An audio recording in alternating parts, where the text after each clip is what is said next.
The headlights carved twin paths through falling snow, each flake caught momentarily in the beams before vanishing into the gathering dark. Cole Harper's hands rested loose on the wheel of his '98 F-150, the truck's engine producing that particular rattle that had become familiar over 16 years of Montana winters. The digital clock on the dash read 4:47 p.m., but the sky had already surrendered to February's early nightfall. He was 3 miles from home when he saw it.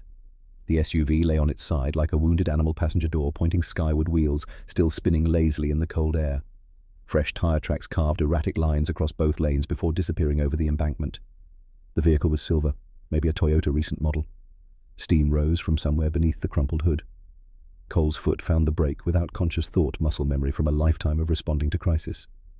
The F-150 slowed, stopped hazard lights clicking into their rhythmic pulse. He sat there for 3 seconds, hands still on the wheel, watching the SUV's wheels gradually lose momentum. In the back seat, Sarge lifted his head. The German shepherd's ears swiveled forward, dark eyes fixed on the wreckage.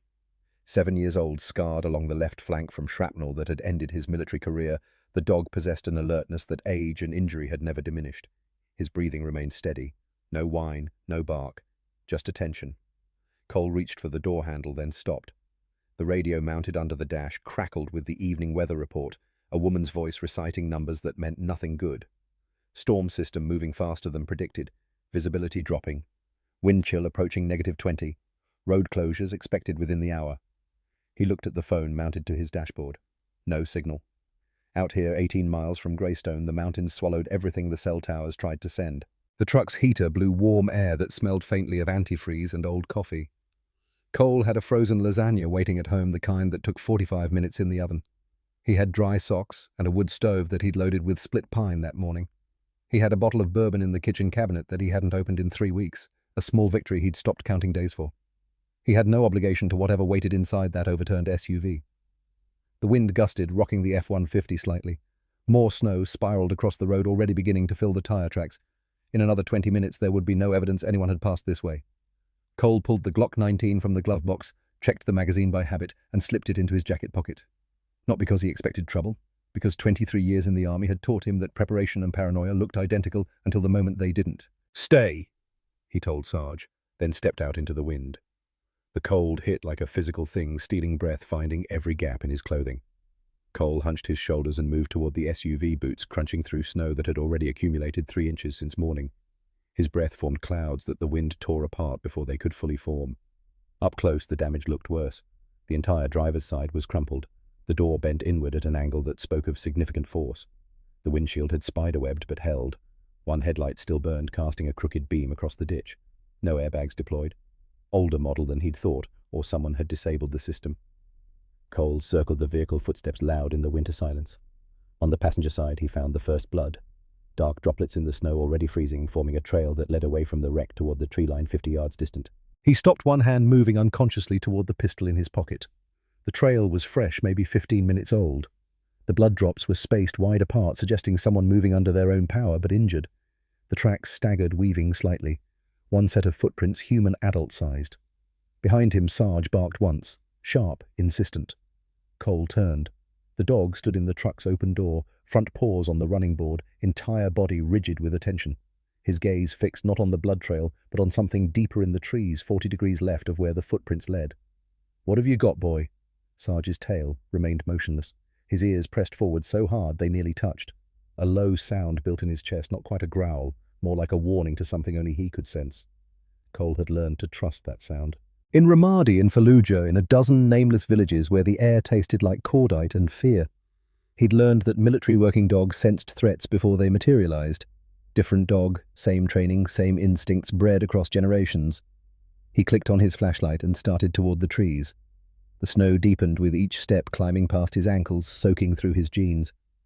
The temperature was dropping fast, that peculiar cold that settled into bones and stayed there.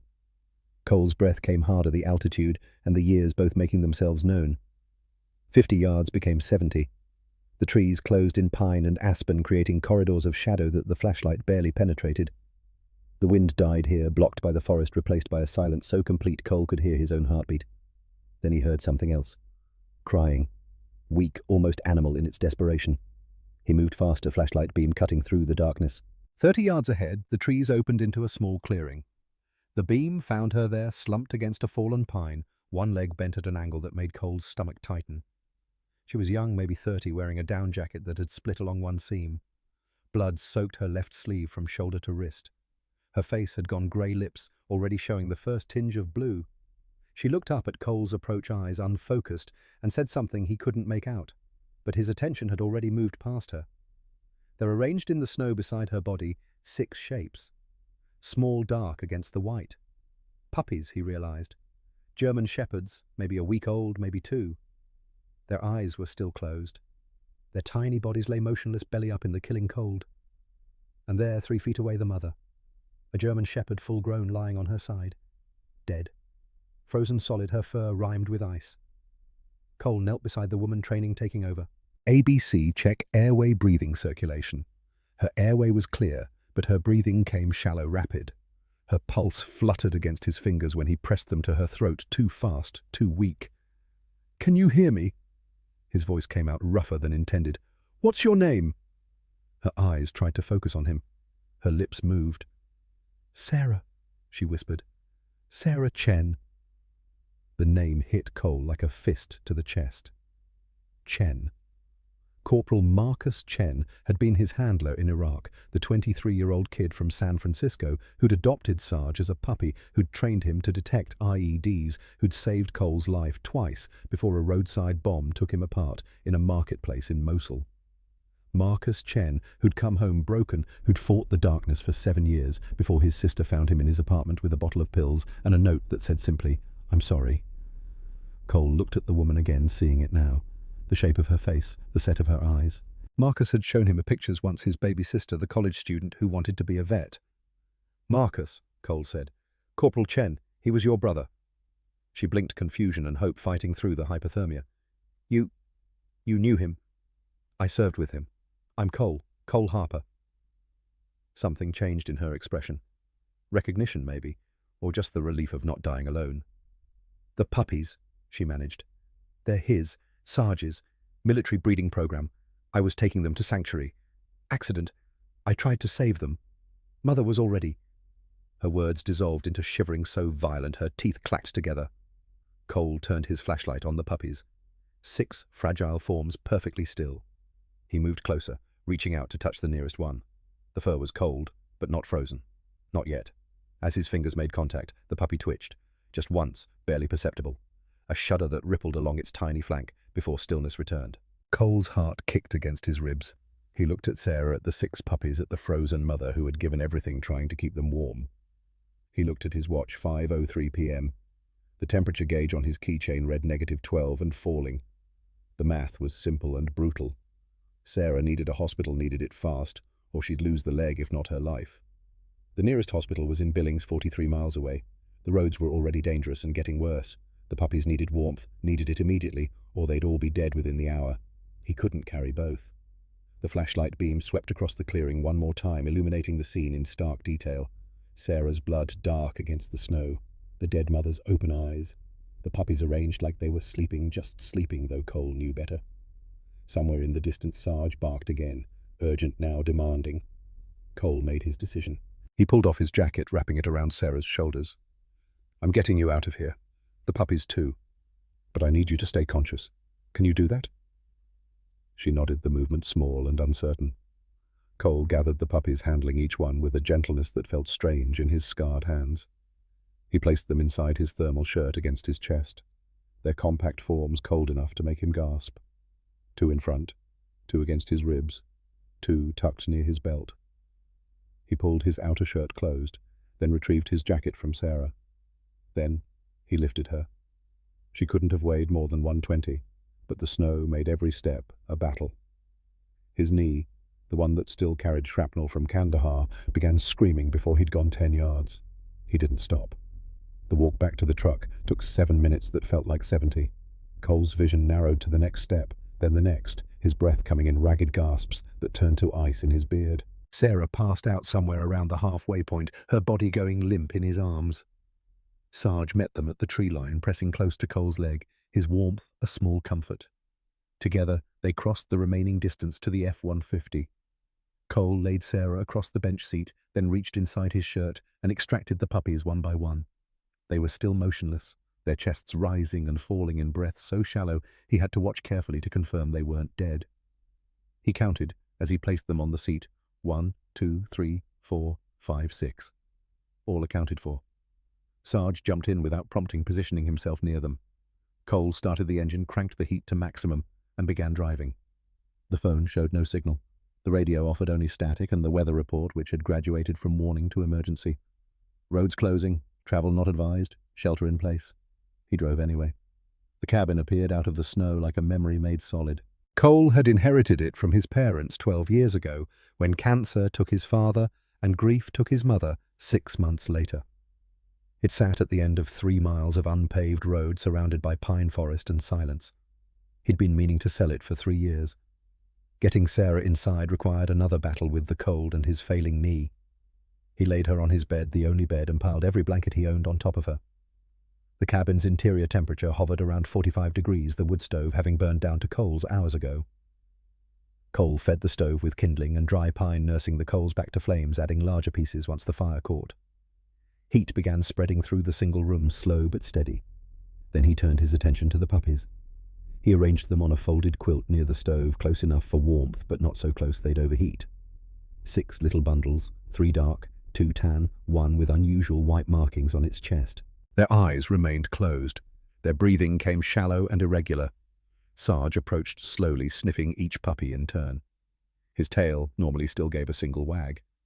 Then he lay down beside them, curving his body around the pile, adding his warmth to the cabins. Cole watched this for a long moment, something tight in his chest, loosening slightly. Sarah stirred a moan escaping her lips. Cole checked her vitals again. Pulse still fast but stronger, breathing more regular. The colour was returning to her face in patches. She'd live, probably. The leg was another question. He'd done what he could with the splint, but that bone needed surgery. He picked up his phone. Still no signal. The wind hammered the cabin's walls, finding every crack and gap. Snow hissed against the windows. The temperature gauge outside read -17. They were stuck here until morning at the earliest, possibly longer depending on the storm. Cole pulled the only chair in the cabin closer to the stove and sat down. His body ached in places he'd forgotten existed. His knee throbbed with each heartbeat. His hands, finally warming, burned as circulation returned. He looked at Sarah sleeping fitfully under the pile of blankets, at Sarge curled around 6 puppies who shouldn't have survived but had, at the cabin that had been nothing but a reminder of loss for years, now suddenly full of life that needed him. The Glock sat on the table where he'd placed it next to his keys and wallet. Also on the table the bottle of bourbon he'd left there 3 weeks ago. He looked at it for a long time. Then he stood, walked to the kitchen and put on coffee instead. At midnight, the smallest puppy stopped breathing. Cole had been dozing in the chair, jerking awake every 20 minutes to check on Sarah and add wood to the fire. Sarge's sudden movement brought him fully alert. The dog had lifted his head and was nudging one of the puppies with his nose, a low whine building in his throat. The puppy was a female, the one with white markings. She lay on her back, tiny paws curled inward, perfectly still. Cole knelt beside her, his joints protesting. He picked her up, her body no bigger than his palm, and felt for a heartbeat. Nothing. He brought her close to his face, watching for the rise and fall of her chest. Nothing. 23 years as an army medic, he'd learned to recognize death in its many forms. This was one of them. But he'd also learned that sometimes the line between death and life was thinner than people thought. He placed 2 fingers on either side of the puppy's chest and pressed gently, rhythmically. 15 compressions, then he covered her tiny muzzle with his mouth and breathed, careful not to use too much pressure.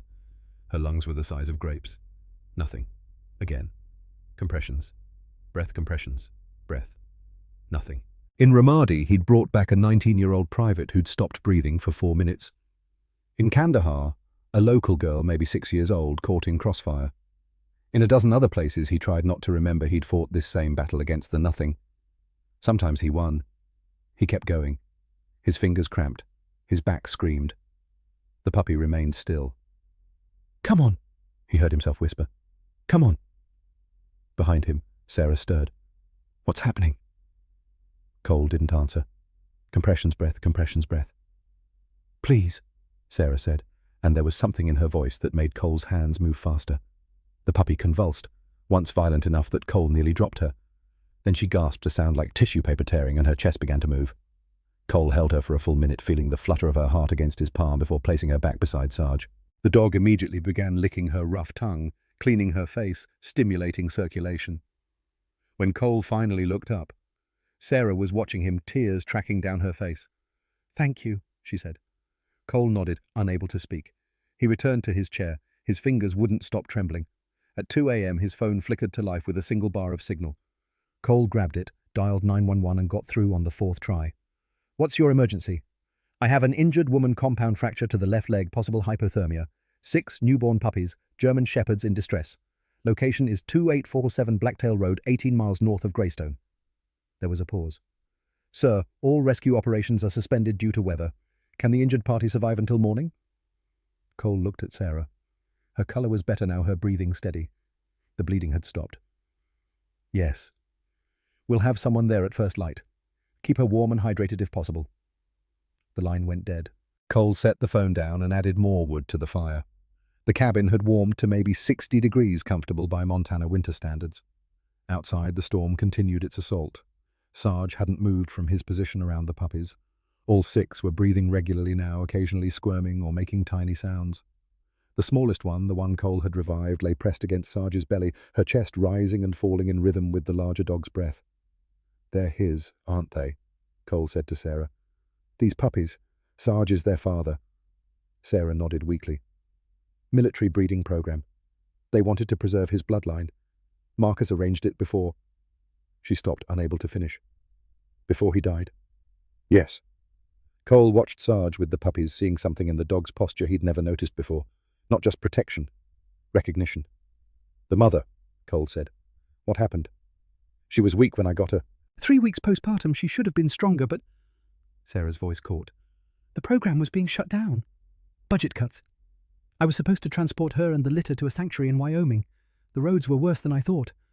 I hit ice, the car flipped, the cage broke open. She must have carried them out one by one, trying to find shelter. By the time I came to, she was already gone.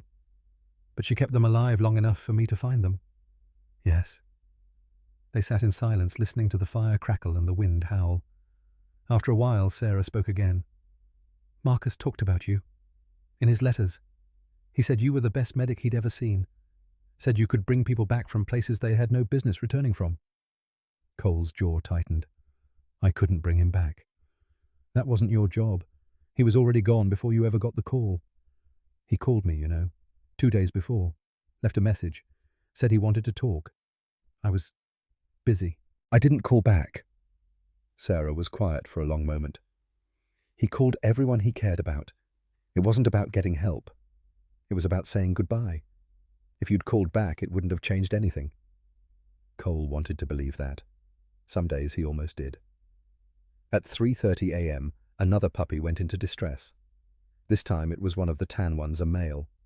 His breathing became rapid and shallow, his body temperature dropping despite Sarge's warmth. Cole had expected this. Newborn puppies were fragile under perfect conditions. These 6 had been through hell.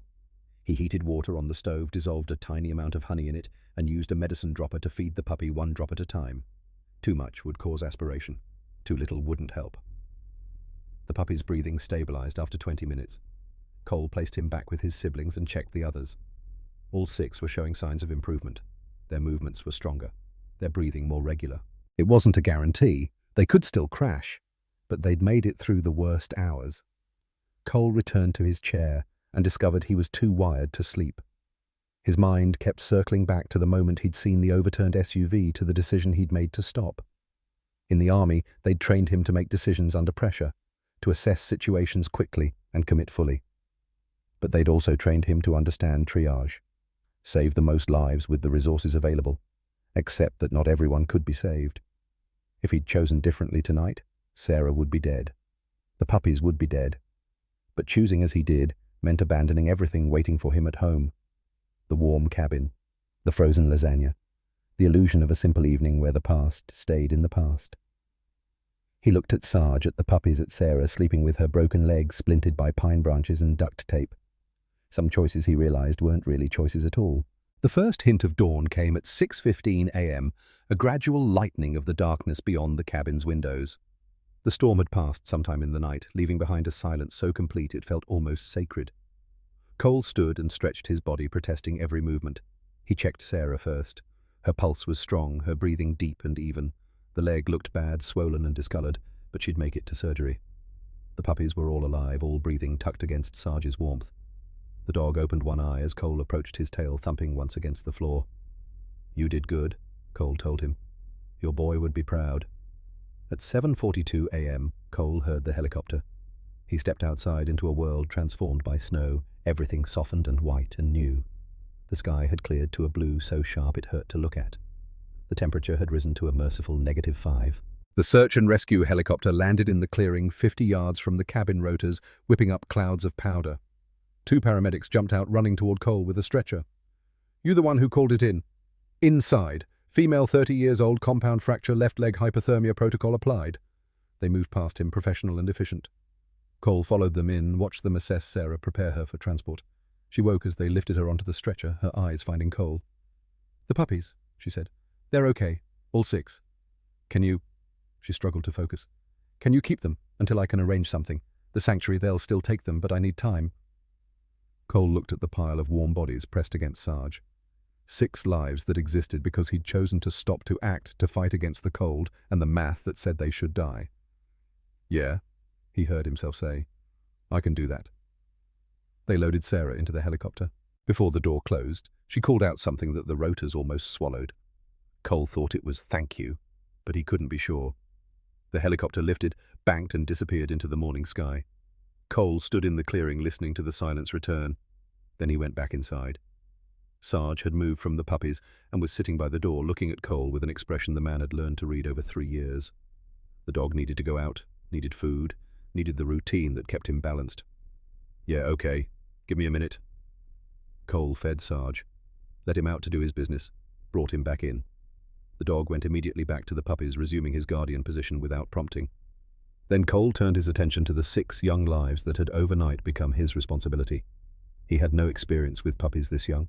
He had no supplies, no knowledge, no plan. He had a cabin with questionable heat, a truck with a tank 3/4 empty, and $217 in his checking account until disability came through next week. He pulled out his phone now, showing 2 bars, and searched "How to care for newborn puppies." The results were overwhelming. Feeding schedules every 2 to 3 hours, temperature regulation, stimulation for elimination, health monitoring, socialization. The list went on and on.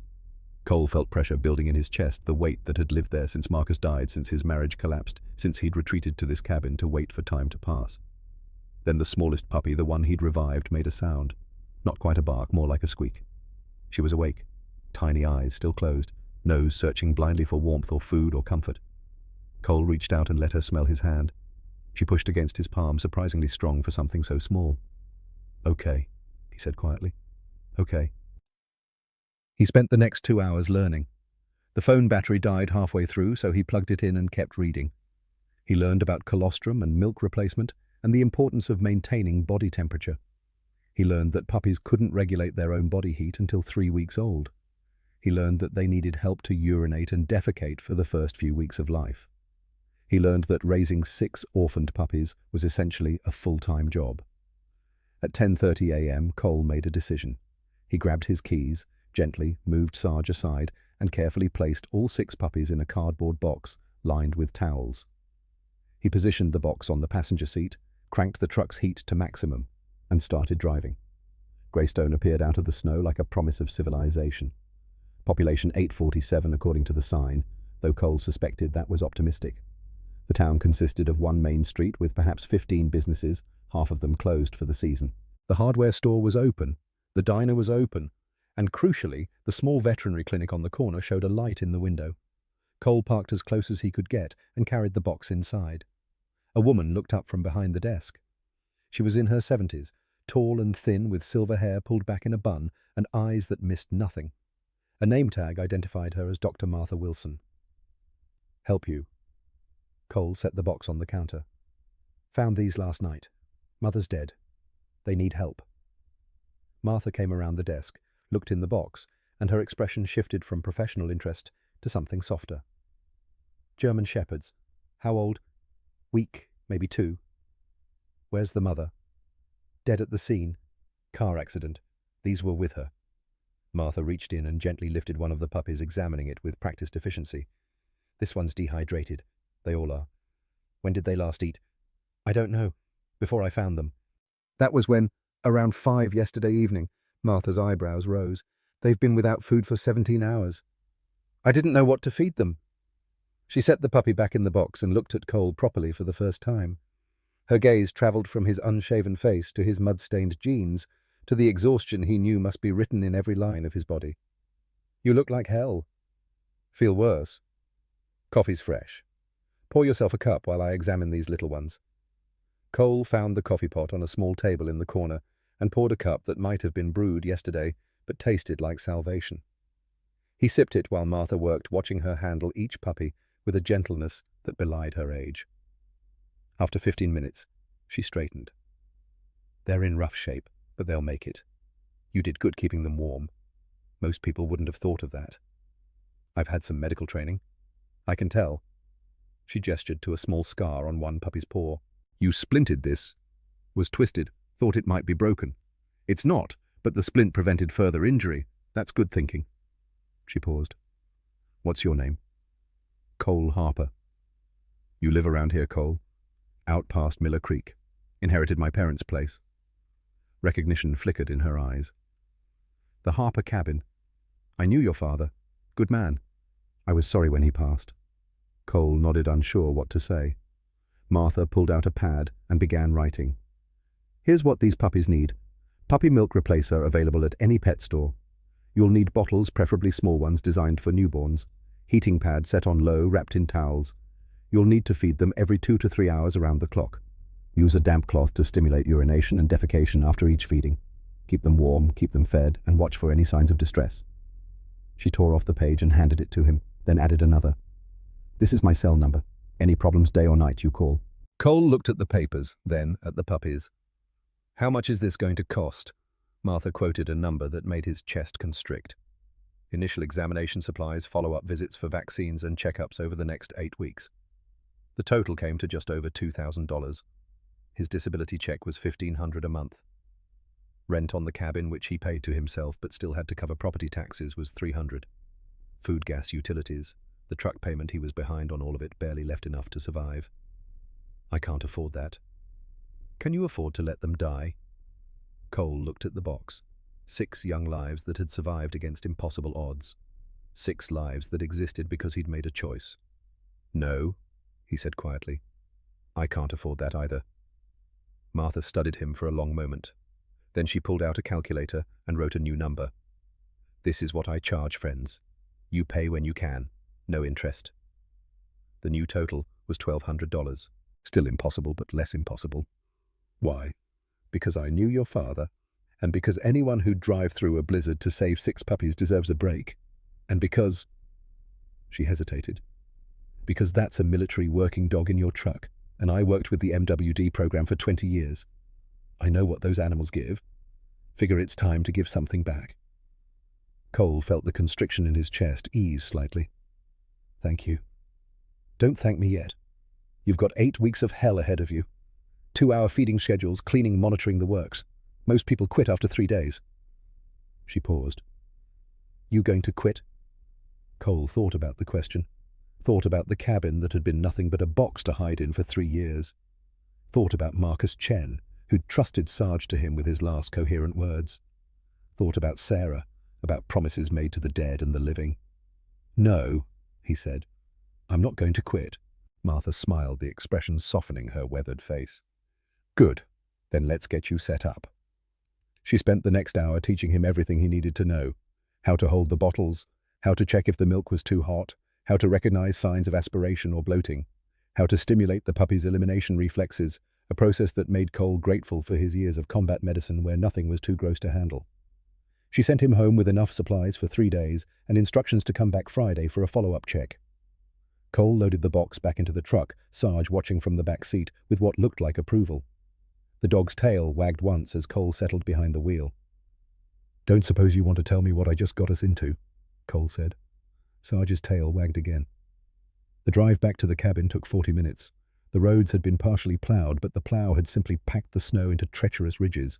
Cole drove carefully, one hand steadying the box beside him. Back home, he set up the feeding station Martha had recommended, heating pad on low, wrapped in towels placed in a larger box. He transferred the puppies one by one, checking each for signs of distress. They were stirring more now, tiny paws, flexing mouths, opening in silent cries. Hungry. Cole prepared the first bottle according to Martha's instructions, testing the temperature on his wrist. Then he picked up the smallest puppy, the female with white markings, and offered her the bottle. She latched on immediately, sucking with surprising strength. Cole watched her tiny throat work, watched her belly gradually fill, and felt something unfamiliar settle over him. Purpose. That's what this was. For the first time in 3 years, he had something that needed him not just to survive, but to live. He fed all 6 puppies, a process that took 90 minutes. Then he stimulated each one with a warm, damp cloth until they'd urinated and defecated. He cleaned them, checked them over, and placed them back in the box, where they immediately piled together in a heap of warm bodies. Sarge approached and lay down beside the box, his presence a constant warmth. Cole set his alarm for 2 hours and sat back in his chair. Every muscle in his body ached. His knee throbbed. His eyes burned with exhaustion. He was asleep in 30 seconds. The pattern repeated every 2 hours for the next 3 days. Feed clean, check sleep. Feed clean, check sleep. The world narrowed to this cycle, everything else falling away.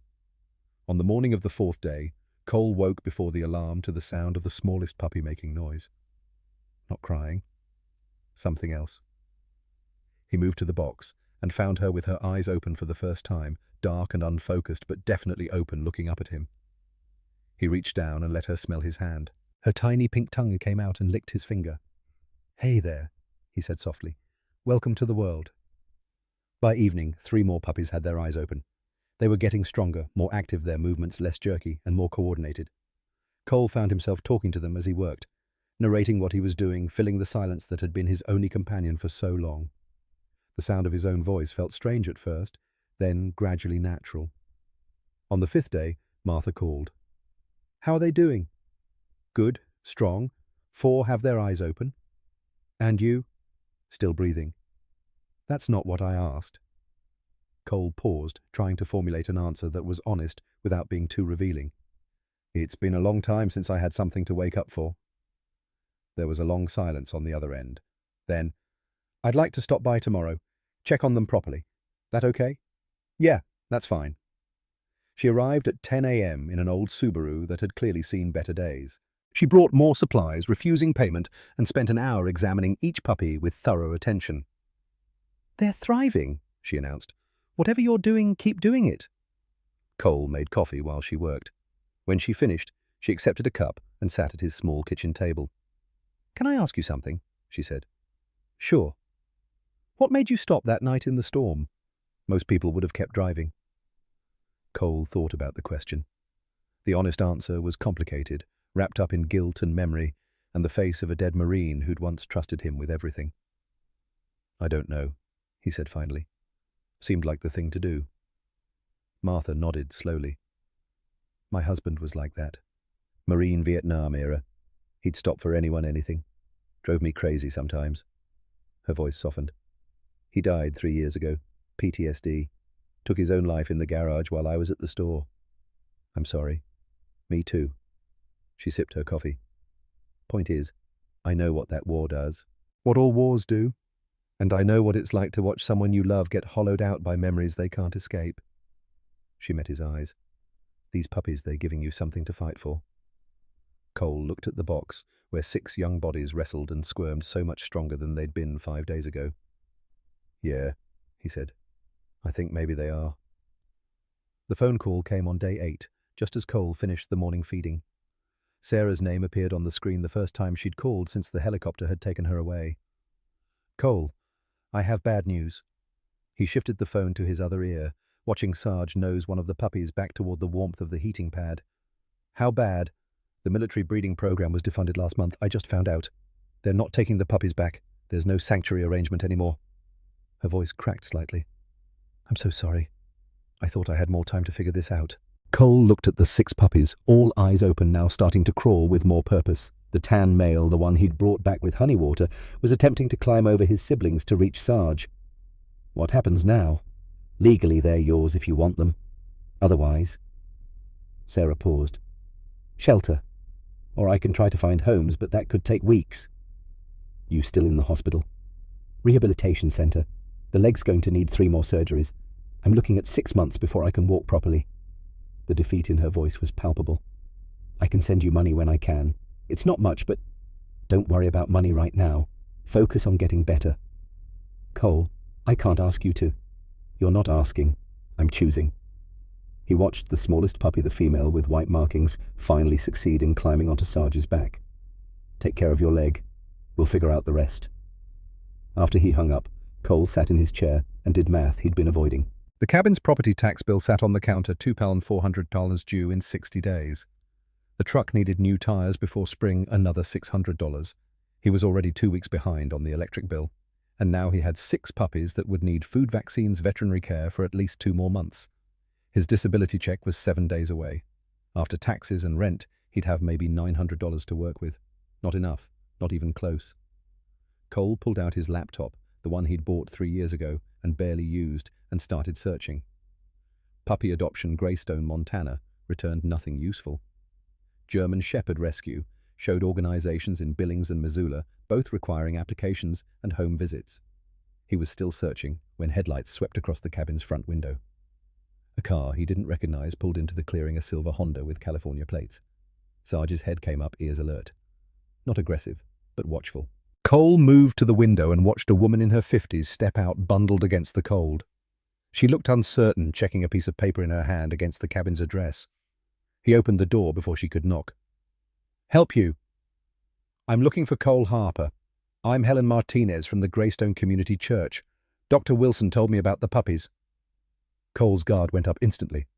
"She had no right to do that. She thought you might need help, and she was right to tell me." Helen's voice was gentle but firm. "May I come in? It's cold." Against his better judgment, Cole stepped aside. Helen entered, her gaze immediately finding the box of puppies. Her face transformed. "Oh my God, they're beautiful." She approached slowly, respectfully, the way someone familiar with animals would. Sarge watched her but didn't rise, which Cole took as approval. "How old?" "Almost 3 weeks." "And you're caring for them alone?" "Me and Sarge." Helen knelt beside the box, letting the puppies smell her hand. The smallest one immediately tried to climb into her palm. "Martha said you might need supplies. The church has a discretionary fund for community emergencies. We'd like to help." Pride and necessity warred in Cole's chest. Necessity won. "I appreciate that, but I can manage. Can you?" Helen looked up at him.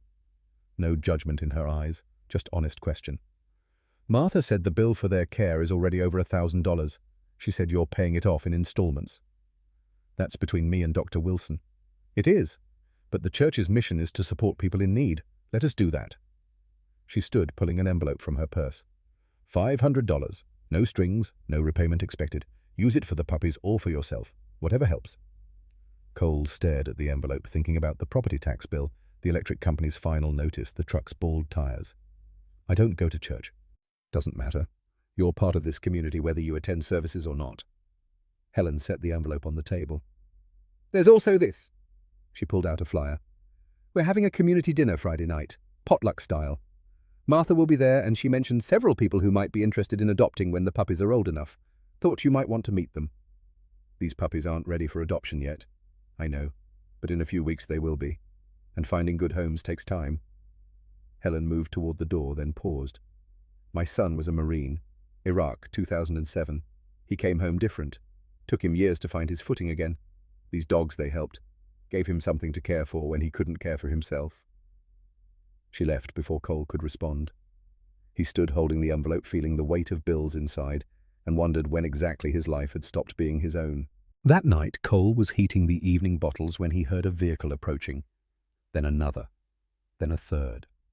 He looked out the window to see 3 trucks parked in his clearing. Men were climbing out, and he recognized none of them. Sarge was already on his feet, positioned between the box of puppies and the door, a low rumble building in his chest. Cole grabbed his Glock from the drawer, checked it, and moved to the door. He opened it halfway, the gun held low but ready. "Can I help you?" The lead man raised both hands, showing they were empty. He was in his 40s, stocky, wearing an expensive jacket that looked out of place in rural Montana. "Evening. Name's Frank Morrison. We heard you had some German Shepherd puppies. We're interested in seeing them. They're not for sale. Didn't say they were. But in a few weeks, you'll be looking for homes, right? We wanted to meet them early, get to know them. The way they'd shown up unannounced, 3 of them. The way they'd parked, blocking his truck. In the way they were already moving toward the cabin despite his clear reluctance. None of it felt right. Sarge's rumbling grew louder. I appreciate the interest, but now's not a good time. The second man, younger, stepped closer. Just a quick look. Won't take 5 minutes. I said no. The tension crystallized in the cold air. The 3 men exchanged glances, some silent communication passing between them. Morrison pulled out a wallet, extracting bills. Look, we know these are military bloodline dogs. German shepherds from MWD stock. Those go for premium prices. We're prepared to make an offer. 500 each, 3,000 total cash right now. They're not for sale. Everything's for sale at the right price. Cole's grip tightened on the Glock. Get off my property. Now hold on. Morrison started. I said get off my property. Next person who takes a step toward this cabin, I'm calling the sheriff. For what? We're just trying to do business. But Morrison was backing toward his truck now, the other 2 following. They climbed into their vehicles, engines starting. Before pulling out, Morrison leaned out his window. You're making a mistake. Those dogs are worth money. Real money. People will come looking. The threat was barely veiled. Cole said nothing, just watched them drive away. When the sound of their engines finally faded, he went inside and locked the door. His grip was unsteady, adrenaline flooding his system with nowhere to go. Sarge pressed against his leg a solid warmth. Cole reached down and scratched behind the dog's ears. Yeah, he said quietly. I know. He called Martha 20 minutes later. Did you send 3 men to my cabin? What, no? I mentioned at church that you had puppies, but I didn't give anyone your address. Concern sharpened her voice. Who came? Cole described them. Martha was silent for a long moment. Frank Morrison. I don't know him. None of those names sound familiar? Another pause. What did they want? To buy the puppies. Offered 3,000 cash. For 6 puppies barely 3 weeks old. Martha's voice went flat. Cole, that's not right. Nobody pays that much unless they're not planning to keep them as pets. Dogfighting, or breeding mills, or both. Martha cursed a rarity. You need to call the sheriff. And tell him what 3 guys showed up and offered to buy puppies. That's not illegal. It is, if they come back and try to take them. Cole looked at the box, where 6 young bodies slept, oblivious to the danger circling them. I'll keep watch. I'm calling Sheriff Davies anyway. He should know. Martha hesitated. Cole, maybe you should bring the puppies to town. Stay at my place for a few days. You'd be safer. I'm not running. This isn't about pride. Those men!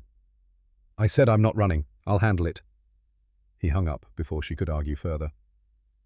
That night, Cole didn't sleep. He sat in his chair with the Glock on the table beside him, watching the windows, listening for engines that didn't come.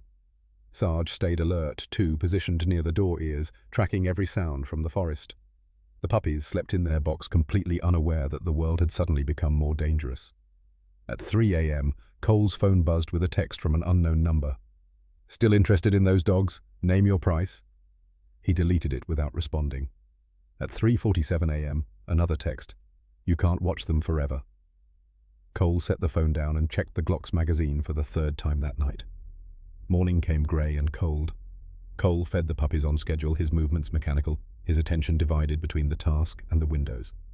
Around 10 a.m., a sheriff's cruiser pulled into the clearing. Cole recognized Sheriff Bill Davies, a man in his 60s who'd held the job for 20 years and looked tired enough to retire. Morning, Cole. Martha called me.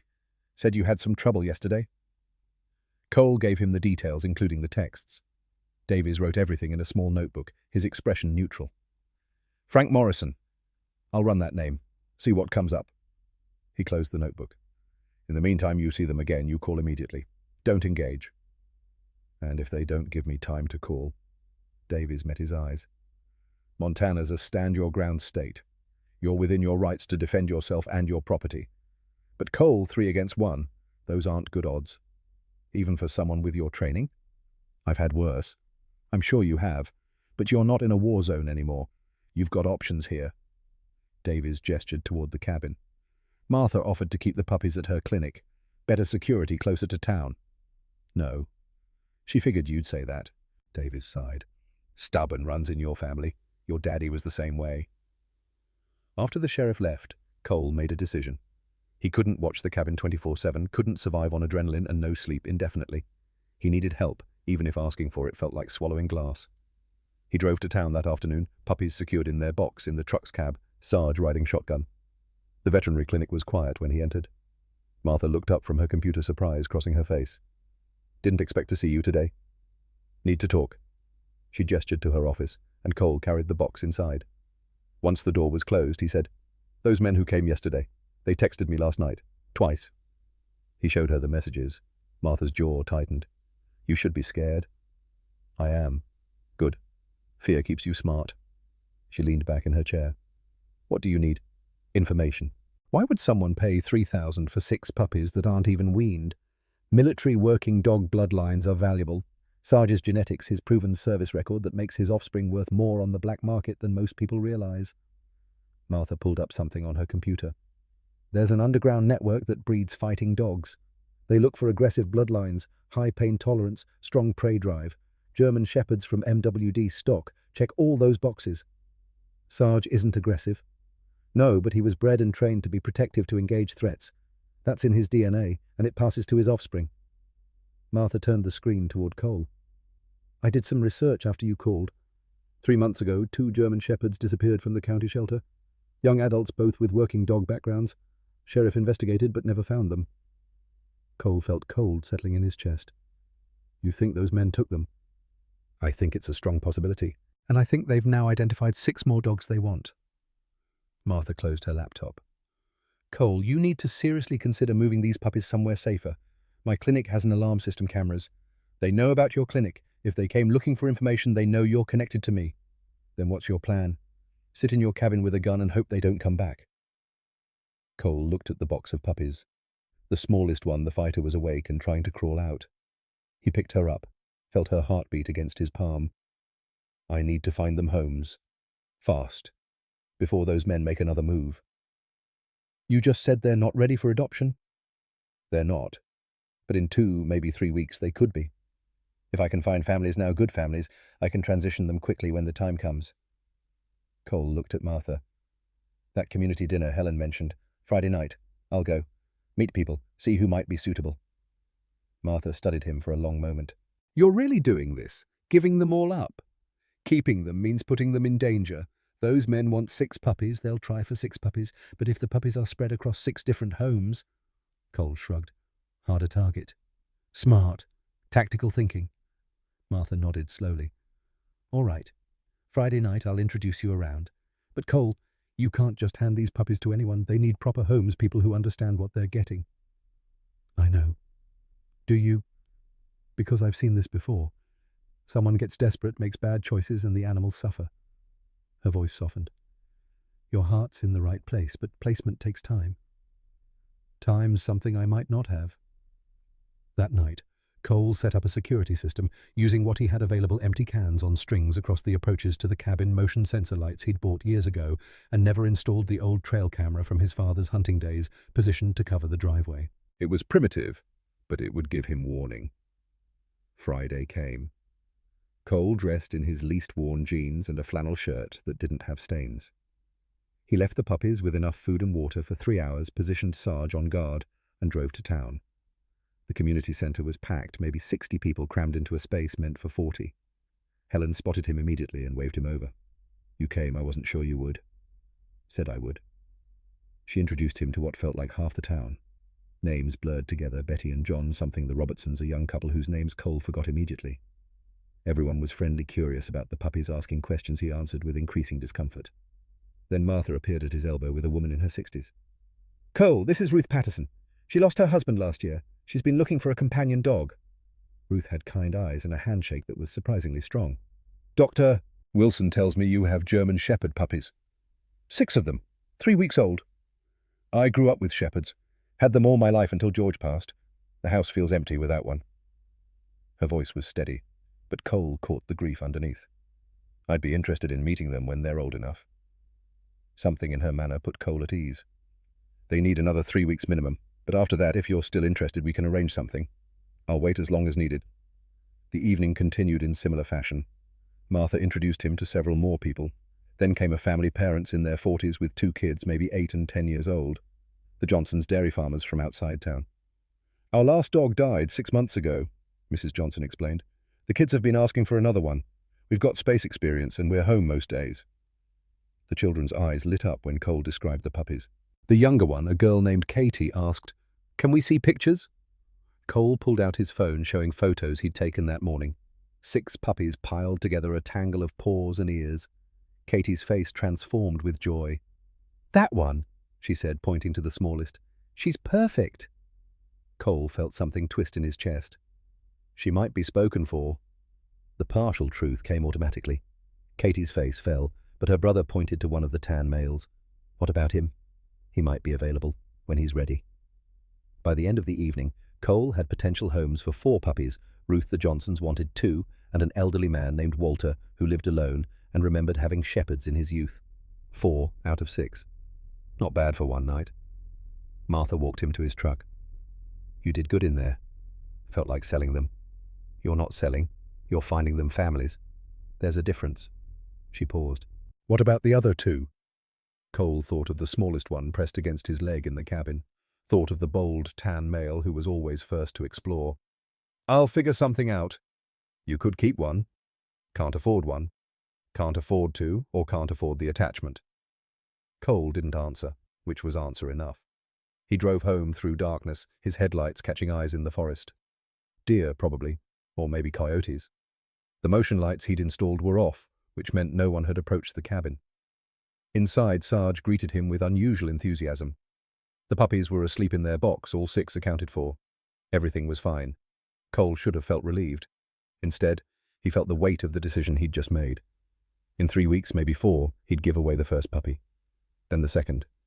Then the rest, until only memories remained. He sat in his chair, and the smallest puppy immediately woke, crawling over her siblings to reach him. She climbed his leg with determination, making it to his lap, before collapsing in exhaustion. Cole picked her up, holding her against his chest, feeling her heartbeat. "You're making this hard," he told her. She licked his thumb in response. That night at 2:47 a.m., the motion lights blazed on. Cole was out of bed in seconds, Glock in hand. Sarge was already at the door. Hackles raised a growl, rumbling from deep in his chest. Through the window, Cole saw 2 figures moving near his truck. They weren't trying to hide, weren't being subtle. One of them was carrying something, a bag, or maybe a cage. Cole's heart hammered. He grabbed his phone, dialed 911. "Greystone Sheriff's Department.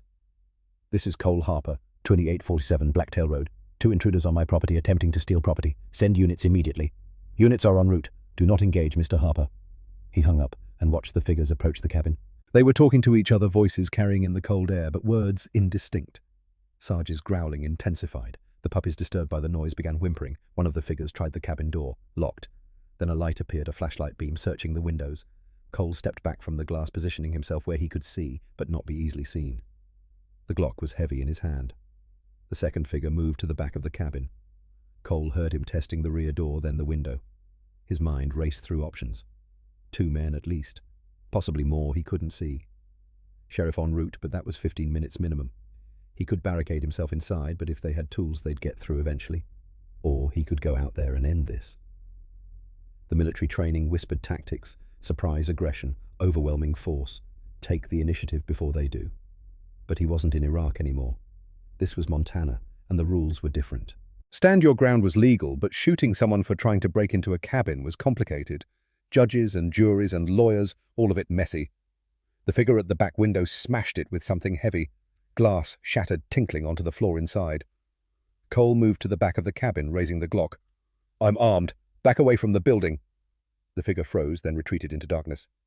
"We don't want trouble," a voice called. Male, unfamiliar. "Just the dogs. Give us the dogs and we'll leave. Sheriff's on his way. You've got maybe 10 minutes to be gone before you're in handcuffs." Silence. Then, 10 minutes is plenty of time." The smashed window exploded inward as something heavy crashed through the remaining glass. A rock, maybe, or a piece of wood. It landed near the box of puppies, scattering glass everywhere. Sarge barked, sharp and aggressive, placing himself between the window and the box. Cole's training took over. He moved to the broken window, careful to stay out of sight lines, and fired 2 shots into the air above where he'd last seen movement. The gunshots were deafening in the confined space. The puppies erupted in terrified cries. Outside, Cole heard running, engines starting, vehicles tearing away down the driveway, spraying gravel. Then silence broken only by 6 frightened puppies, and Sarge's continued barking. Cole lowered the Glock, his grip wavering from adrenaline. He'd fired warning shots not at people. Legal defensible, but still a line crossed. The sheriff arrived 8 minutes later, lights strobing across the clearing. Bill Davies stepped out with his hand on his service weapon, taking in the scene, broken window glass everywhere, Cole standing in the doorway with a pistol. "They gone?" "Yeah. Took off when I fired warning shots." "How many?" "2 that I saw. Maybe more." Davies surveyed the damage, then looked at Cole. "This is escalating." "I know. You can't stay here. Not with 6 puppies and a broken window in February." Cole looked back at the cabin, at the box of whimpering puppies at Sarge, standing guard over them. "Where am I supposed to go?" Davies was quiet for a moment. Then, Martha Wilson offered to take them at her clinic. State-of-the-art security alarm system tied to the station. Safer than here. Every instinct Cole had screamed against leaving his ground, against retreating. But Davies was right. This cabin, isolated and exposed, was indefensible. For how long? Until we catch these people, or until the puppies are placed in homes. Whichever comes first. Davies softened his voice. "Cole, this isn't surrender. This is tactical repositioning. You know the difference." Cole did know. Knew it intellectually.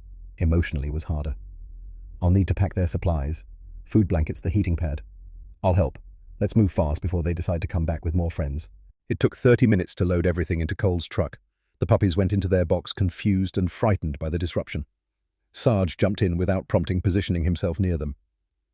As Cole pulled away from the cabin, he looked back at the broken window, the dark interior, the place that had been his refuge and prison for 3 years. He'd left it before gone to war, and come back, changed. Maybe this time, the change would be different.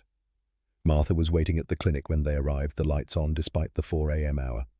She helped carry everything inside without asking questions, setting up a space in the back room that was warmer and more secure than anything Cole had managed at the cabin.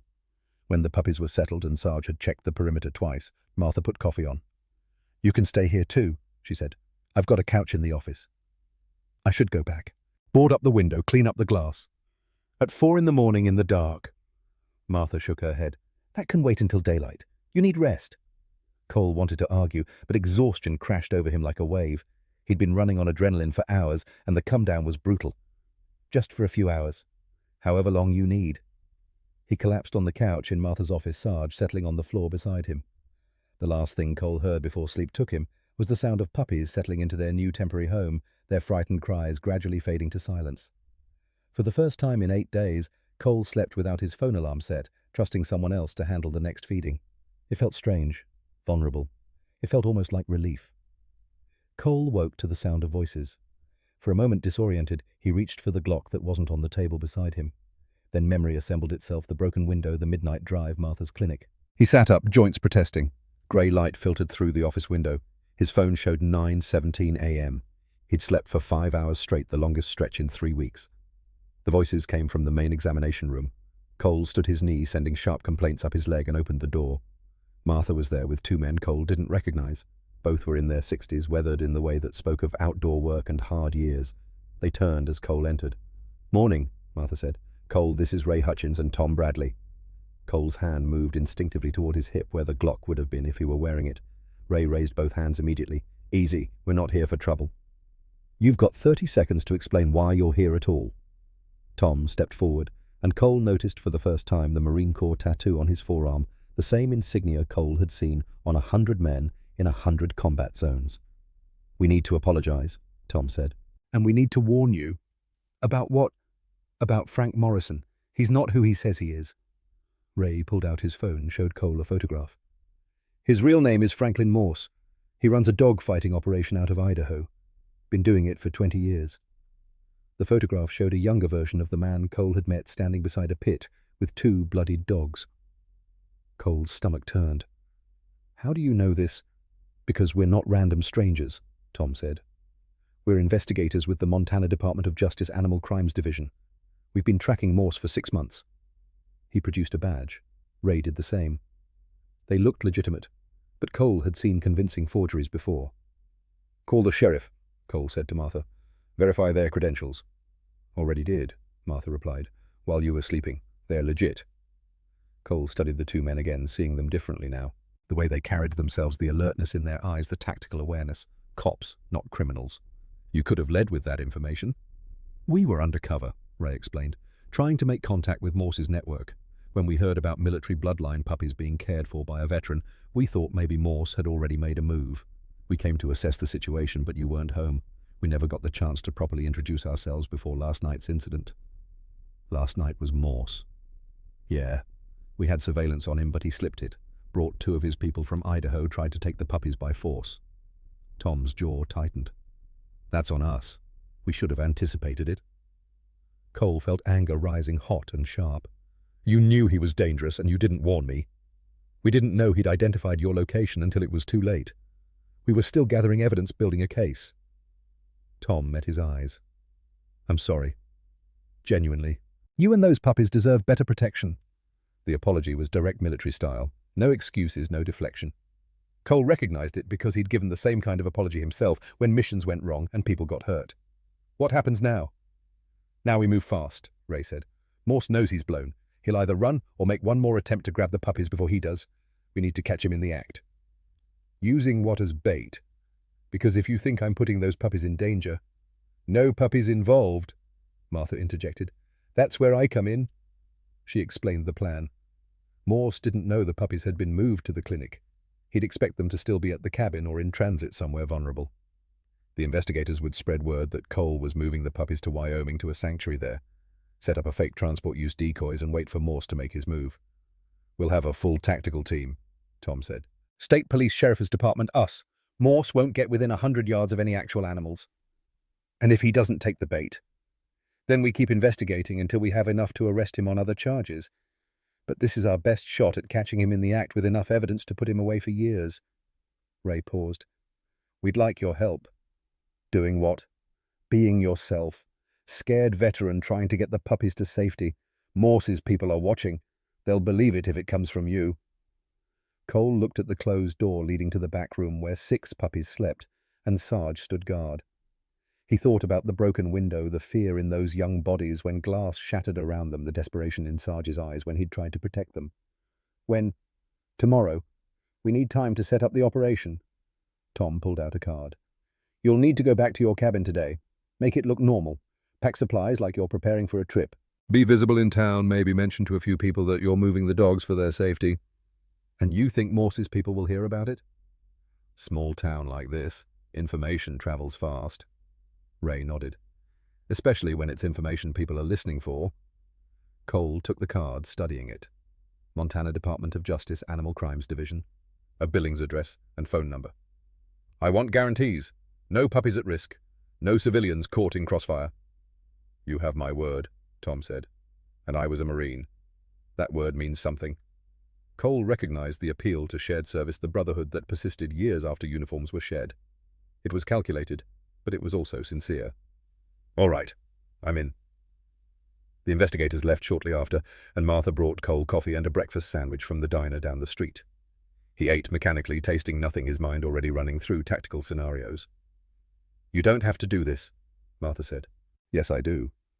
Why, Ray and Tom can handle it without you." Cole thought about the question. About Marcus Chen, dead from wounds no one could see. About Sarge, who'd survived war only to have his bloodline targeted by men who saw animals as weapons or profit. About 6 young lives that existed because Cole had chosen to stop on a snowy road instead of driving past. "Because someone needs to stand up for them. Might as well be me." Martha nodded slowly. "Your father would be proud. My father would think I was an idiot for getting involved. Maybe. But he'd do the same thing, and you know it." After breakfast, Cole checked on the puppies. All 6 were awake and active, wrestling in their expanded enclosure. The smallest one saw him and immediately scrambled over her siblings, demanding attention. He picked her up, and she settled against his chest with a contentment that made his throat constrict. "Few more weeks," he told her. "Then you're going to a real home. Someone who can take care of you properly." Sarge approached, tail wagging slowly. The dog pressed his head against Cole's leg, a gesture that felt like both gratitude and warning. "I know," Cole said. "I know." He drove back to the cabin at noon, taking the long route through town, making sure to be seen. At the hardware store, he bought plywood and nails.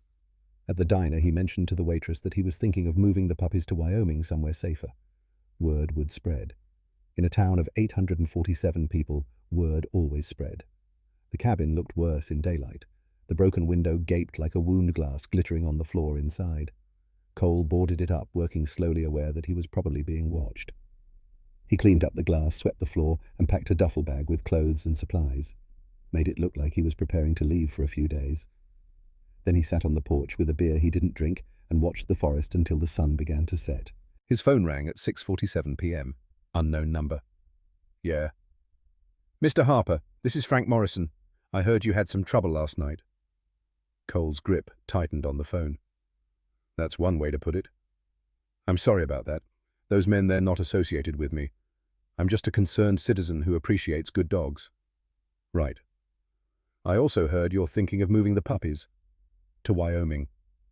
There it was, the hook baited and set. Word travels fast. "Small town. People talk." Morrison's voice was smooth, practiced. "I wanted to make another offer. 5,000 for all 6. Cash today. You could be rid of the responsibility, the danger, all of it." "Not interested." 7,000.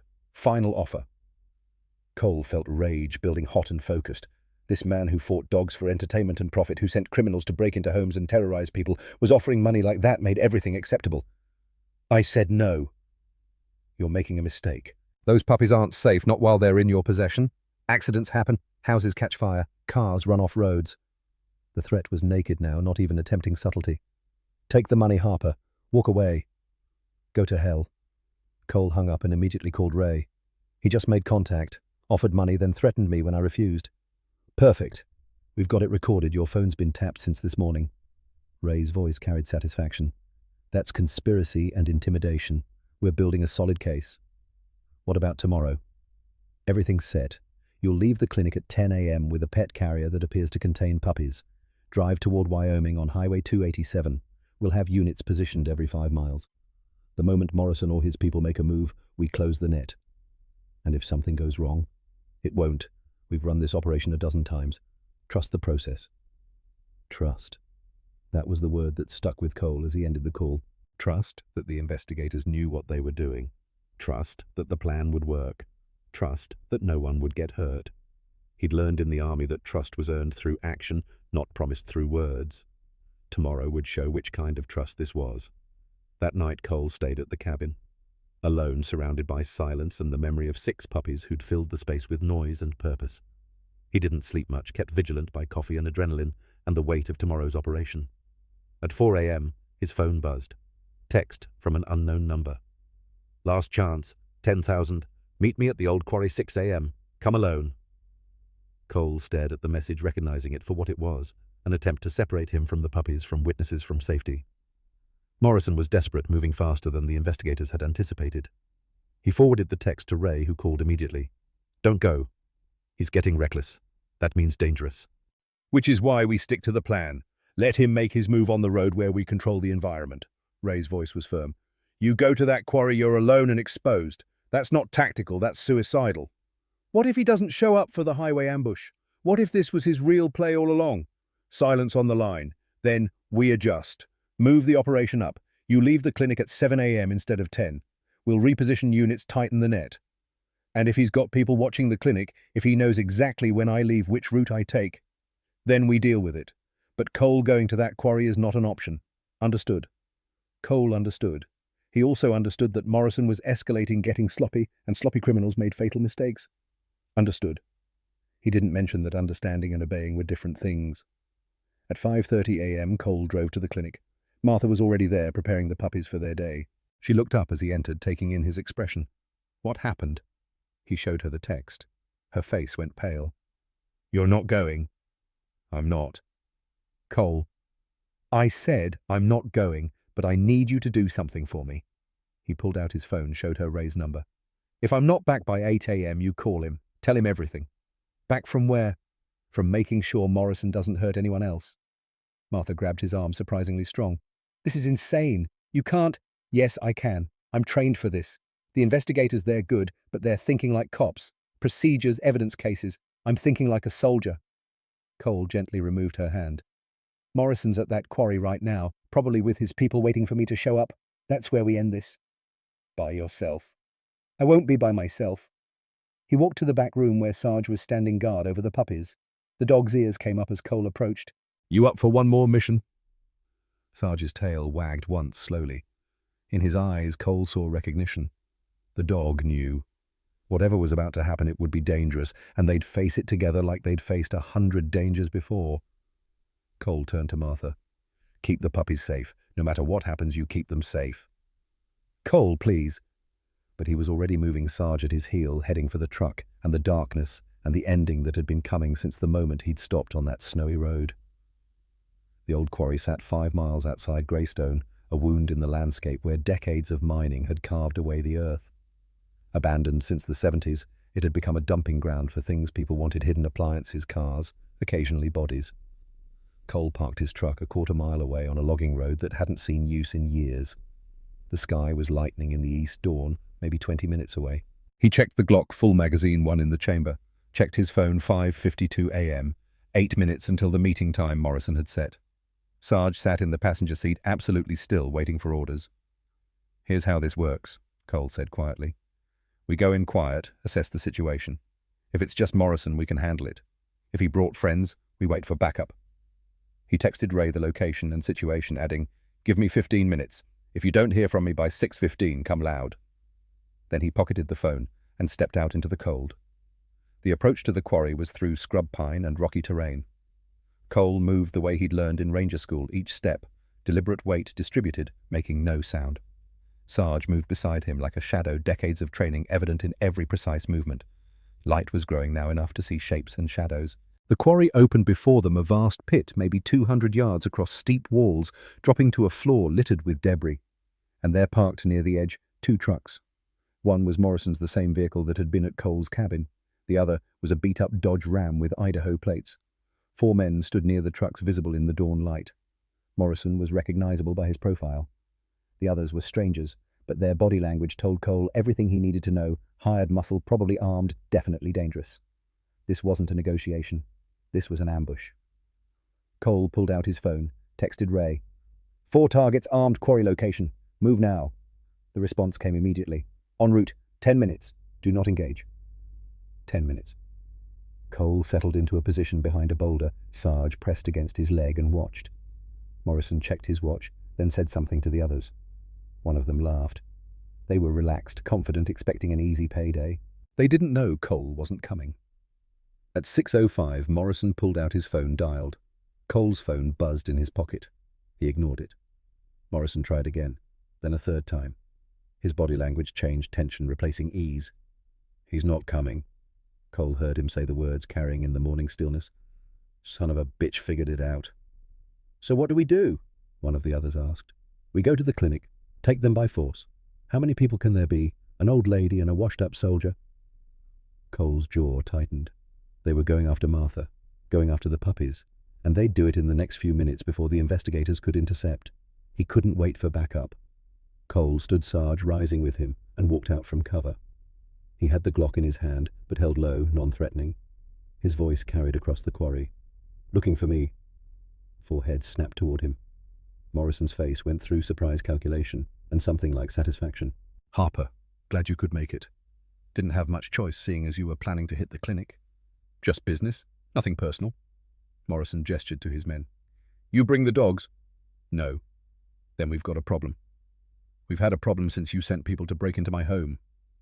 Morrison shrugged. "Free market. There's demand, I supply. You're in the way of commerce." "Commerce?" Cole's voice was flat. "You fight dogs. You torture animals for entertainment and profit. That's not commerce, that's felony animal cruelty." Big words from a man who's outnumbered 4-1. 3-1, Cole corrected. "You're forgetting Sarge." On cue, the German shepherd moved forward, positioning himself between Cole and the 4 men. His body language shifted, every muscle tensed, ready. A low growl built in his chest. One of Morrison's men reached for something under his jacket. Cole raised the Glock sighting on center mass. Don't! The man froze. Morrison smiled, but it didn't reach his eyes. You won't shoot. You're not a killer, Harper.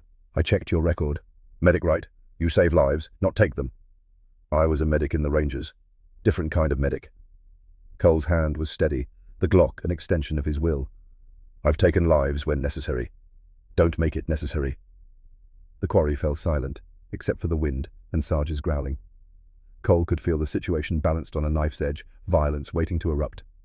Then he heard its sirens in the distance growing closer. Morrison heard them too. His expression changed, calculation shifting to desperation. This isn't over. Yeah, it is. The investigators' vehicles appeared at the quarry's entrance, lights blazing. Doors opened, armed officers emerging, voices shouting commands. On the ground, hands where we can see them. Morrison and his men had nowhere to run. The quarry's walls trapped them, the only exit blocked by law enforcement. 3 of them complied, immediately dropping to their knees, hands raised. But Morrison bolted, running for the quarry's edge for some desperate escape that existed only in his panic. Stop! Tom's voice amplified. There's nowhere to go. Morrison didn't stop. He reached the edge and looked down maybe 50 feet to the quarry floor, littered with rusted metal and broken concrete. For a moment Cole thought he'd jump. Then Morrison turned, reaching under his jacket, pulling out a pistol. Drop the weapon! Multiple voices overlapping. Morrison swung the pistol toward the closest officer. Sarge launched without command 90 pounds of trained aggression, covering 15 yards in seconds. He hit Morrison at waist-height, momentum carrying them both over the quarry's edge. They fell together, Morrison's scream cut short by impact. No! Cole was running, Glock forgotten, reaching the edge and looking down. Morrison lay motionless on the quarry floor, his body at an angle that meant broken bones, maybe worse. And beside him, also, motionless Sarge. Cole didn't remember climbing down the quarry wall, didn't remember the rocks tearing his hands or the officers shouting at him to wait. He just remembered reaching the bottom, reaching Sarge, falling to his knees beside the dog. Sarge's eyes were open, glassy with pain. His breathing came rapid and shallow. Blood pooled beneath his left side, dark and spreading. No, no, no. Cole's hands moved automatically, checking for injuries, finding too many. Broken ribs, internal bleeding, possibly spine damage. Stay with me, boy. Stay with me. He pulled out his phone fingers, trembling. Called Martha. I need a vet. Now. Quarry location north side. Trauma case. Cole, what? Just come. Tom appeared beside him, breathing hard from the climb down. Ambulance is coming. For Morrison and... Not Morrison. Him. Cole gestured to Sarge. This dog just saved your officer's life. You're going to make sure he gets care. Tom looked at Sarge, at the blood at Cole's expression. I'll make it happen. Martha arrived in 12 minutes that felt like hours. She took one look at Sarge and her face went grim. We need to move him. Carefully. The clinic's not equipped for this. We need to get him to Billings, to the emergency vet hospital. They fashioned a stretcher from a tarp and poles. Lifted Sarge with agonizing care, the dog whimpering with each movement. Cole stayed beside him, one hand on Sarge's head, murmuring words that meant nothing and everything. You're okay. You're going to be okay. We're getting you help. The drive to Billings took 43 minutes. Cole sat in the back of Martha's Subaru with Sarge's head in his lap, feeling each labored breath, each flutter of the dog's heart. Sarge's eyes found Cole's. In them, Cole saw no fear. Just trust.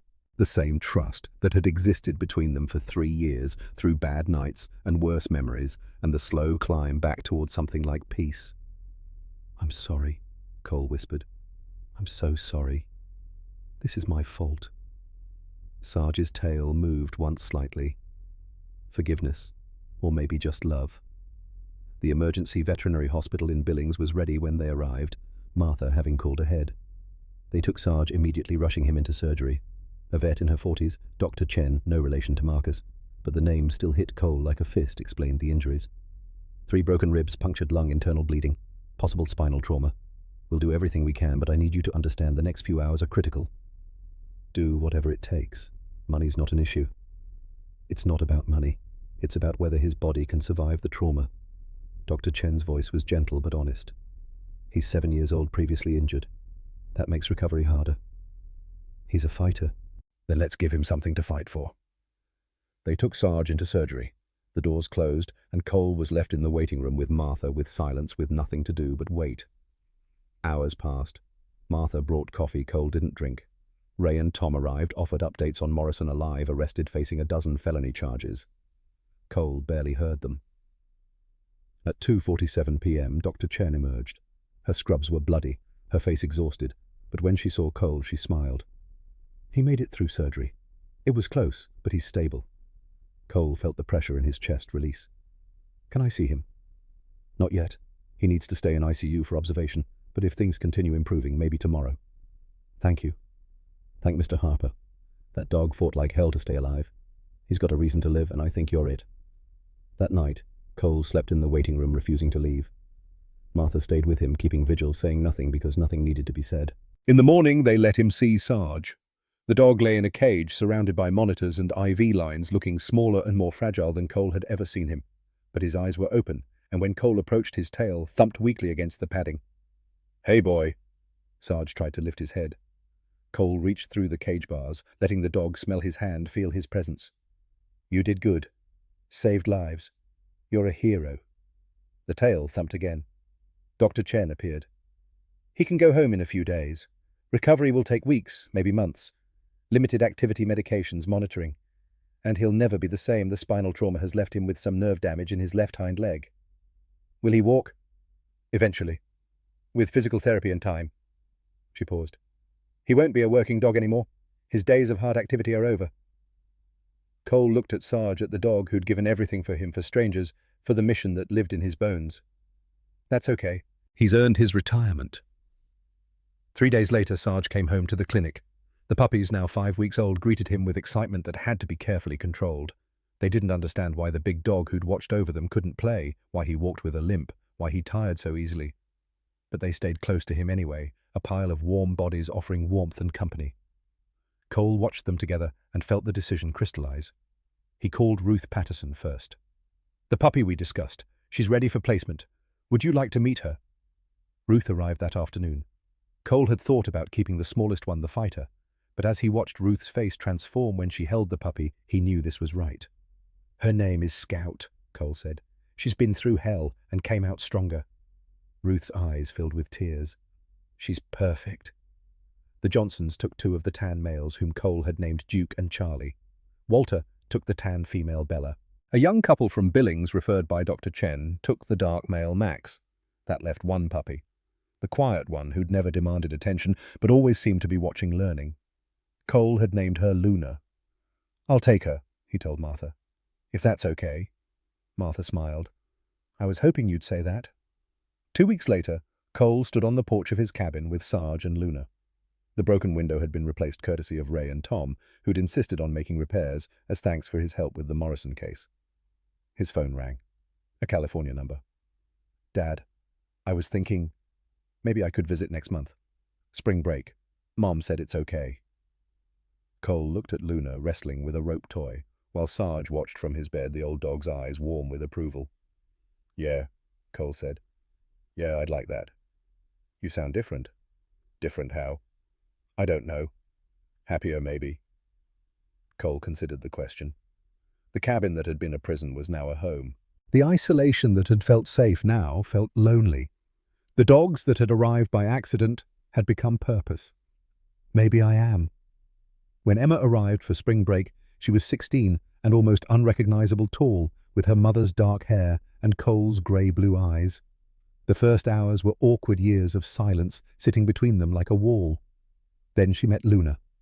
The puppy bounded over all enthusiasm and wagging tail, and Emma's careful composure broke. She knelt laughing as Luna climbed into her lap, and Cole saw his daughter again, not the distant teenager, but the little girl who used to beg for a dog every Christmas. Dad, she's perfect. She's a handful. Can I help take care of her while I'm here? They spent the week together, Emma learning to feed and train Luna Cole, teaching her the commands he'd learned from Martha. In the evenings they sat on the porch, talking slowly, carefully, rebuilding what had broken. On her last day, Emma hugged him tight and long. I'll come back this summer, if that's okay. More than okay. 3 months after the quarry, on a Saturday in late May, they held the opening ceremony for the Greystone Veterans and Canine Support Center. It wasn't much. Martha's clinic expanded with a community room, resources for veterans struggling with PTSD, a network of trainers willing to work with service dogs. But it was something. A start. Ray and Tom came bringing recognition from the state for Cole's role in dismantling Morrison's operation. The local paper sent a photographer, and one by one the families who'd adopted the puppies arrived. Scout bounded over to Sarge, now walking without his limp, and the old dog's tail wagged in recognition. Max and Duke played together like they'd never been apart. Charlie and Bella explored the new space with enthusiasm that belied their 4 months of age. Cole stood in the center of it all, Luna at his heel, and felt something he hadn't experienced in years, belonging. Martha found him as the crowd began to thin. Your father would have loved this, building something that helps people. He would have thought I was crazy. Maybe. But he'd be proud anyway. She squeezed his shoulder. I know I am. That evening, after everyone left, Cole sat on the clinic's porch with Sarge Luna and Martha's old collie Blue. The Montana sky burned orange and gold, the mountains sharp against the sunset. He thought about Marcus Chen, about promises kept and debts repaid, about 6 puppies who'd survived against impossible odds, about second chances offered and accepted. We did it, he said to Sarge. We actually did it. The old dog's tail thumped in agreement, and Luna pressed against Cole's leg, warm and solid and real. Tomorrow would bring new challenges. There were always new challenges. But tonight, Cole Harper was exactly where he needed to be. Home.